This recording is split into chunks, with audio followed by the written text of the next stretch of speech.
தனுசு ராசிக்கு குரு வக்ர பயிற்சி. அதாவது அக்டோபர் 9ஆம் தேதி குரு வக்ரம் அடைகிறார். எங்கன்னா ரிஷபத்தில்.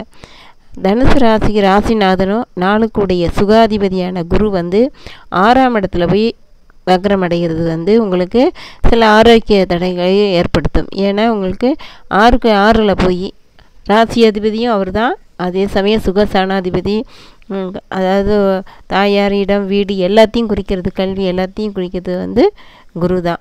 அந்த சுகஸ்தானாதிபதி குரு வக்ரம் அடைகிறதுனால சில தடங்கல்களை ஏற்படுத்தி, குருவுடைய பார்வை பலன் 2ஆம் இடத்துக்கும் 12ஆம் இடத்துக்கும் இருக்கிறதுனால எல்லாமே காரியம் கைகூடும். இருந்தாலும் சில உடல்நிலை பாதிப்பு ஏற்பட்டு சரியாகும். ஏன்னா குரு பார்வையும் தனஸ்தானத்தையும் பார்க்குது, 12ஆம் இடம் அயன சயன போகத்தையும் பார்க்குறதுனால அவரே ராசிநாதனாகவும் இருக்கிறதுனால அவ்வளோ பெரிய தடங்கள் ஏற்படுத்தாது. இருந்தாலும் சில தடங்கல்கள் ஏற்படும்.